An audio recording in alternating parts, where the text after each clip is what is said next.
How to log into your ZenGo wallet account. Let's get started. Firstly, make sure you have already downloaded ZenGo app in your device.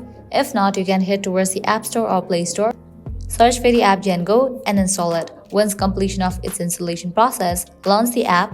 You'll land to this kind of page. Now click on Continue. With that, you'll land to the login page.